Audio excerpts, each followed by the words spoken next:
keluarga kerajaan Allah. Bukanlah hati kami untuk mentara Yesus Tuhan dan Rajaku.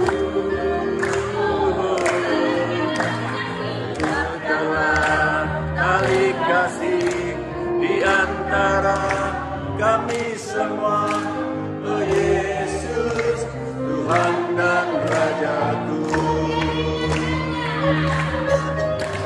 Bergandengan tangan dalam satu kasih, bergandengan tangan dalam satu iman, saling mengasihi di antara kami, keluarga kerajaan Allah. Keluarga kerajaan Allah.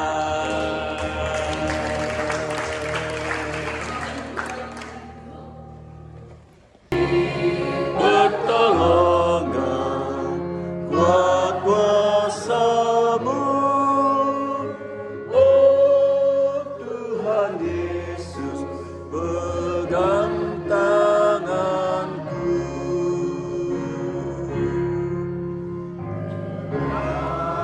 Perjalanan yang aku tempuh, namun teranglah dalam jiwaku.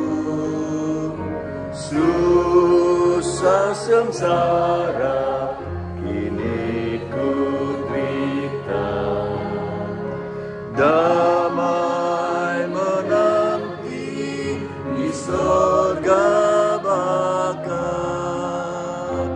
Oh Juru Selamat, pegang tanganku, bimbingan-Mu itu ku perlu. Beri pertolongan kuat kuasa-Mu,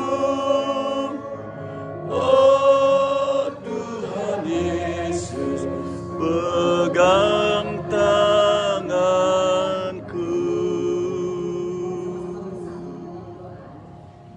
Tak berkesudahan kasih setia Tuhan, selalu baru rahmat-Mu ya Tuhan, besar kesetiaan-Mu. Bagi pembaca kita tidak boleh sarapan seramnya. Itu gerakan dari Amerika Serikat dulu ya, dulu. Saya coba ingat lagi, kemudian bikin stiker di belakang kaca mobil boleh, di rumah kulkas juga bisa, di dalam Alkitab juga bisa. Nanti akan dibagi karena memang begitu rindu membaca kita bersama-sama. Secara pribadi saya juga sebelum sudah lama orang Kristen, sebelum umurnya 30 tahun, saya belum begitu paham tentang Alkitab. Kira-kira 30 tahun, umur 30 tahun, ketemu satu jemaat bukan pendeta, dia yang mengajar saya Alkitab. Akhirnya saya sadar, sejauh itu mungkin kurang begitu paham Alkitab, tapi rajin di gereja, urus orang tentang malam, mungkin diaken, rajin. Tapi sesudah mengerti Alkitab ini, saya betul-betul mulai iman saya bertumbuh. Kemudian saya mulai ajak, saya ikut jemaat. S1 selesai, kira-kira 10 tahun saya bekerja sebelum masuk STT. Waktu itu saya ajak jemaat-jemaat, ayo keluar dari kegelapan, ayo belajar Alkitab. Coba rasakan firman Tuhan itu seperti madu. Jangan aja katanya, jangan aja di gereja. Tapi coba kita sendiri merasakan firman Tuhan itu seperti madu, lebih menarik daripada sinetron Korea. Berkat Tuhan itu selalu berlimpah-limpah. Berkatnya penuh seperti angin di sini. Tapi kita cuma menghirup sedikit saja. Maka selalu lapar, jatuh, kemudian pusing. Yang kaya itu yang beda dengan tetangga. Orang Kristen tidak ada seperti itu. Jadi setiap hari kita mengerti firman Tuhan dan yang melihat bagaimana firman Tuhan itu ya digenapi. Tidak halaman Tuhan yang hidup pasti seperti Pak Pires sekarang hidup bersuara. Kalau dengar suara-suara apa gimana ada responnya. Itu kita harus dengar setiap hari. Bukan buku sejarah bangsa Israel. Perjanjian lama jangan salah paham saudara-saudara. Buku sejarah bangsa Israel. Oh zaman dulu aku belum mengerti kerajaan Majapahit pun belum mengerti. Untuk apa aku belajar sejarah bangsa lain?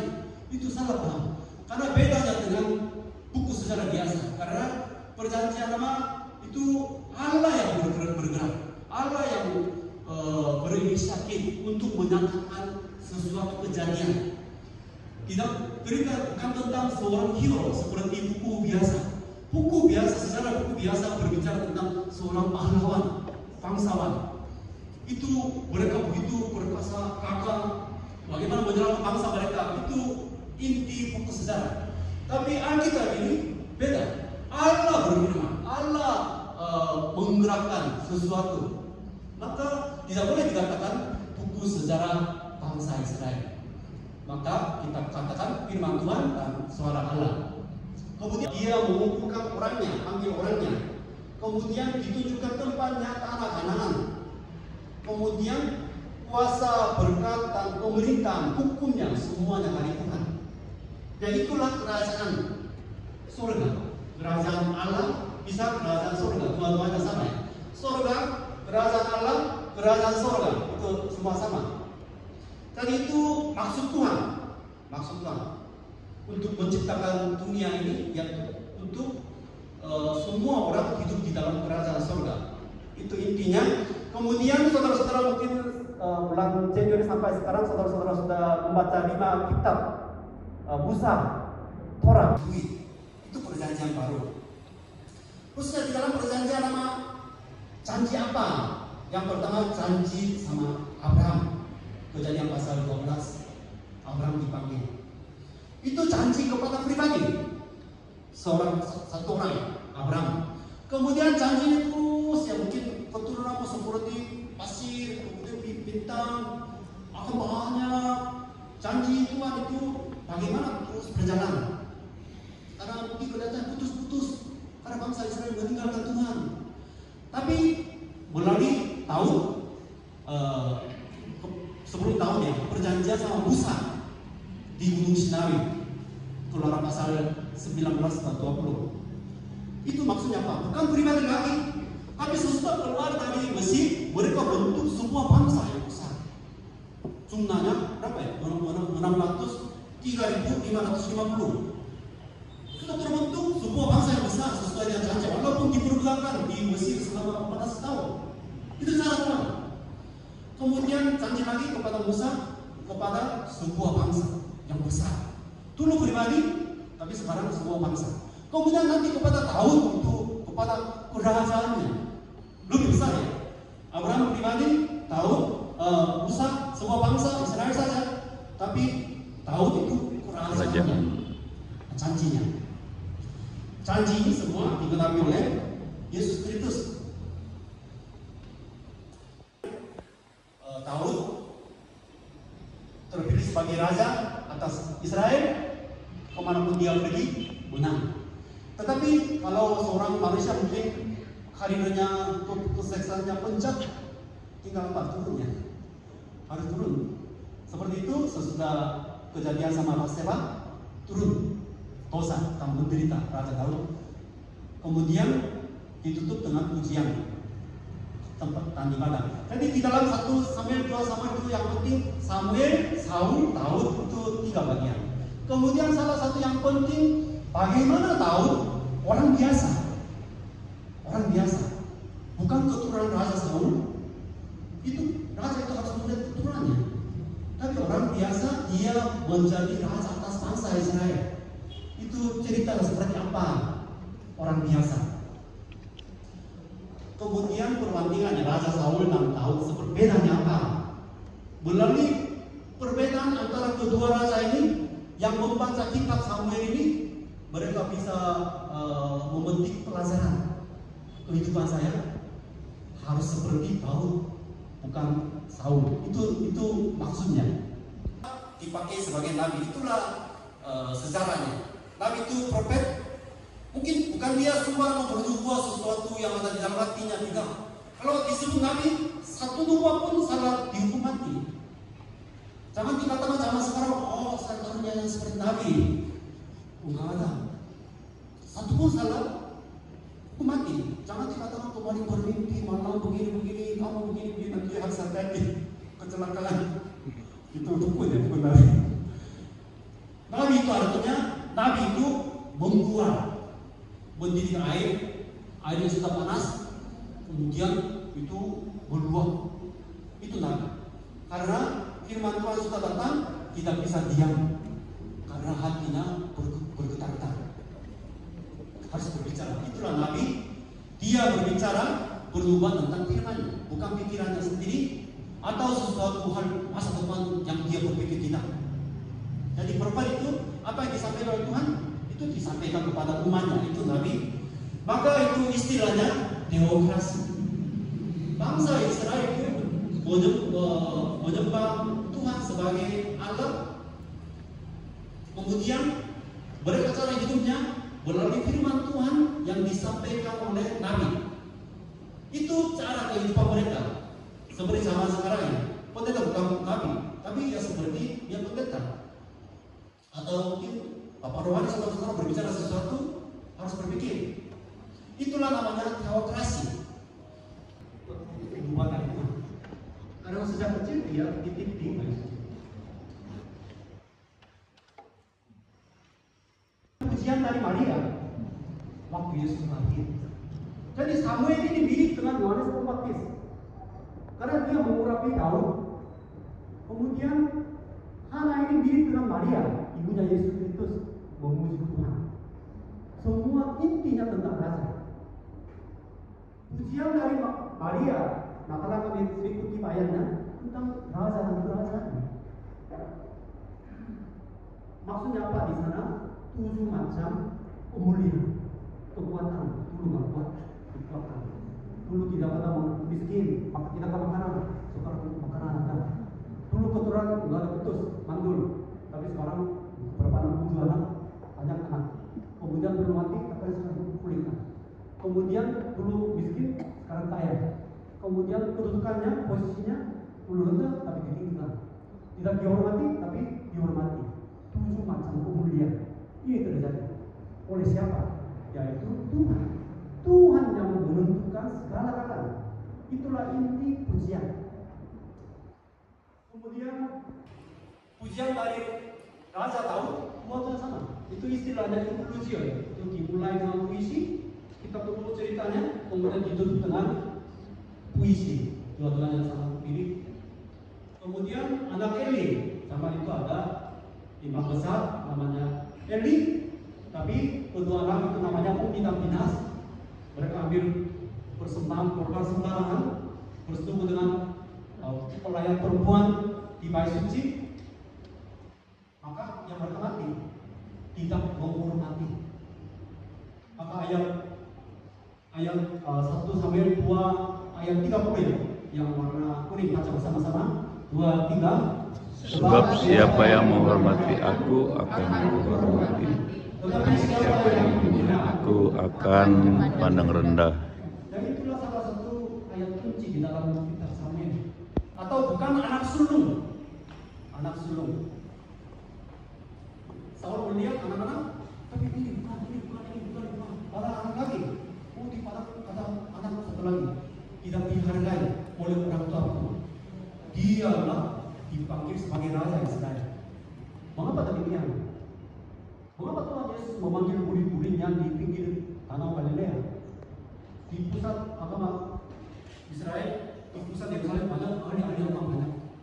Karena orang yang biasa dipakai untuk Tuhan, maka mereka mengakui bahwa itu bukan karya saya, pertolongan Tuhan.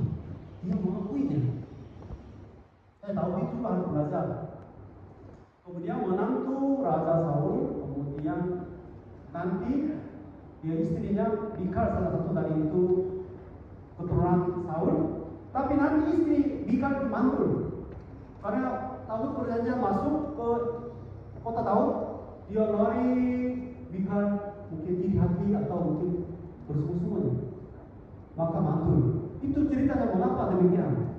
Keturunan Daud sebagai raja tidak sama sekali campur dengan keturunan Saul. Itu maksudnya. Kalau dia tidak mantul, nanti mereka ada anak antara keluarga Saul sama keluarga Daud, mereka menjadi raja. Jadi ini tidak terjadi maksudnya. Allah, Yesus namanya, menyembuhkan, menyucikan, mati,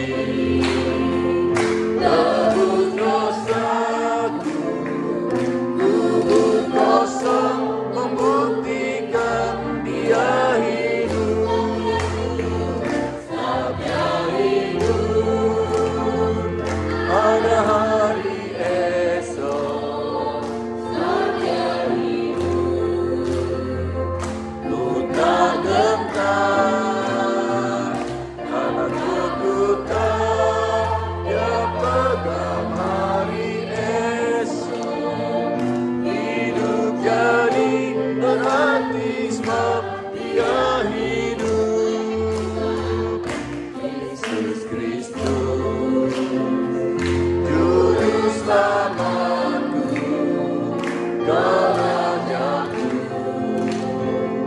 Kau Tuhanku,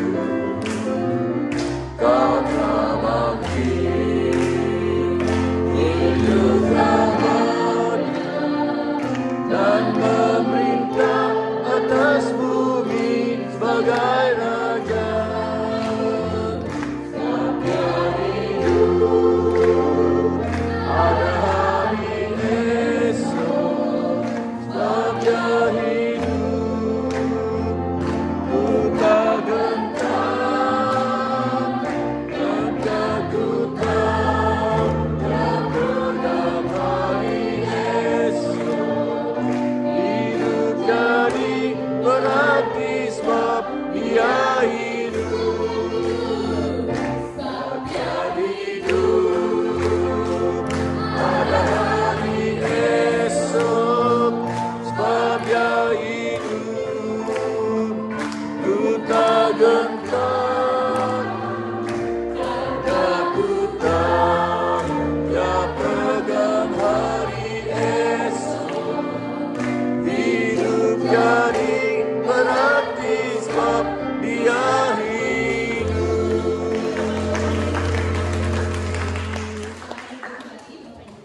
Oke. Sambil mempersiapkan diri, kita akan memulai sesi quiet time kita. Dan nanti setelah sesi ini kita akan pembagian kelompok. Ada 5 kelompok dibagi. Nanti saya akan bacakan setelah penjelasan tentang materi quiet time dijelaskan.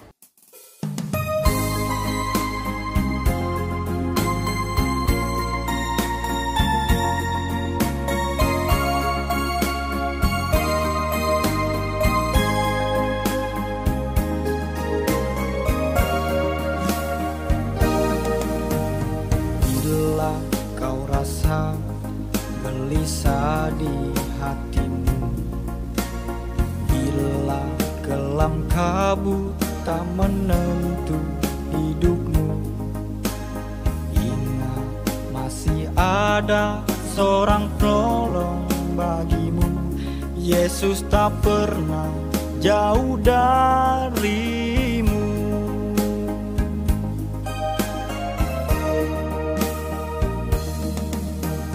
Bila cobaan menggodai hatimu, bila sengsara menimpa keadaanmu, ingat Yesus takkan pernah jauh darimu.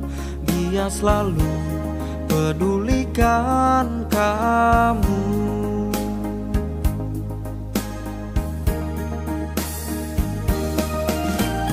berseru dan memanggil namanya, berdoa Dia akan segera menghampiri dirimu.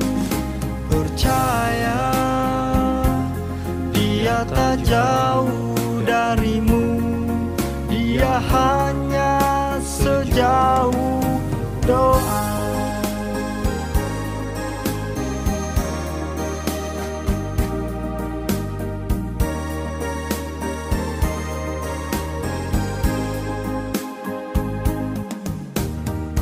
Bila cobaan menggodai hatimu, bila sengsara menimpa keadaanmu, ingat Yesus takkan pernah jauh darimu. Dia selalu pedulikan kamu.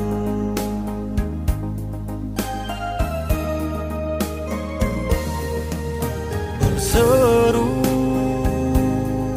dan memanggil namanya, berdoa Dia akan segera menghampiri dirimu.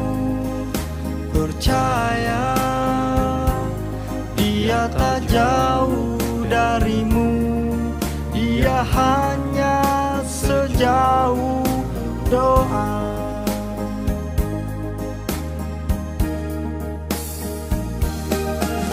Berseru dan memanggil namanya, berdoa Dia akan segera menghampiri dirimu. Percaya Dia tak jauh darimu, Dia hanya sejauh doa.